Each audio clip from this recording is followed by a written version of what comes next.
De retour au salon CE de ce printemps avec notre premier débat en ce début d'après-midi. Tout d'abord, le sujet, c'est la souffrance et le stress au travail, en compagnie de Pascal Lagrue, Force Ouvrière, et de Jacques Lambert, qui représente ici bien sûr le salon CE. Jacques, c'est à vous. Oui, bonjour. Donc, ce débat traditionnel de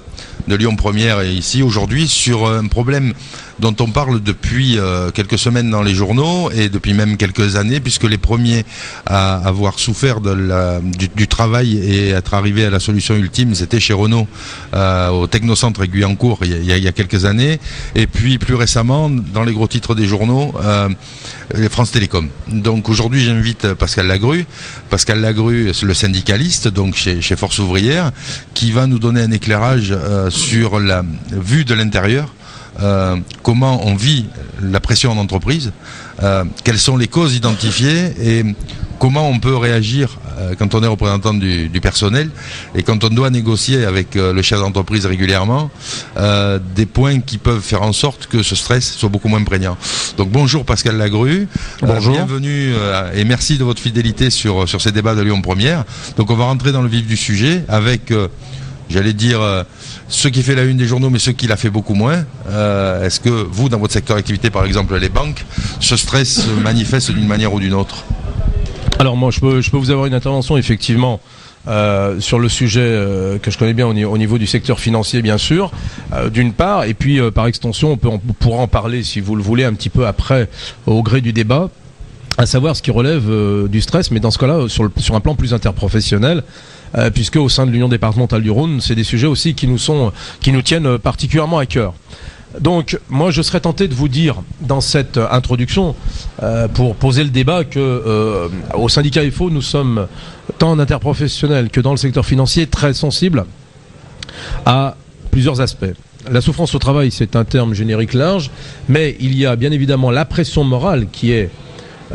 l'élément déclenchant. C'est un acte qui génère une souffrance au travail, les douleurs, puisque la douleur c'est aussi bien évidemment le ressenti et ce que vivent les femmes et les hommes dans les entreprises, et surtout le stress qui est l'ensemble, on peut le dire comme ça, l'ensemble des facteurs qui conduisent à ce que les salariés sur leur poste du travail se trouvent puisque c'est les médecins et le corps médical l'appellent comme ça, un désordre physique ou psychologique qui est provoqué par des agressions de nature diverse. Alors dans les agressions de nature diverse, j'imagine qu'il y a les relations humaines, c'est-à-dire les relations du salarié avec sa hiérarchie, puisqu'on a aujourd'hui une typologie d'entreprise dans laquelle tout est individualisé, depuis le contrat jusqu'à la relation elle-même du travail, où il y a une compétition sans merci entre les individus, ou pour aller souvent dans certains quartiers d'affaires, quand je regarde les gens marcher sur leurs rails et aller au travail le matin, que ce soit ici à la Pardieu ou à la Défense quand je vais à Paris, on a vraiment l'impression que tout le monde se regarde comme si on était en compétition et comme si on devait prendre la place de chacun pour sauver sa vie chaque fois. Est-ce que ça, c'est un élément déclenchant ou un élément déterminant? Alors, moi nous pensons que ce sont des éléments déterminants et qui, en tant qu'éléments déterminants, bien évidemment, déclenchent tout un tas d'agents, d'éléments qui sont pathogènes en fin de compte et qui créent des douleurs, puisque les personnes au travail qui subissent,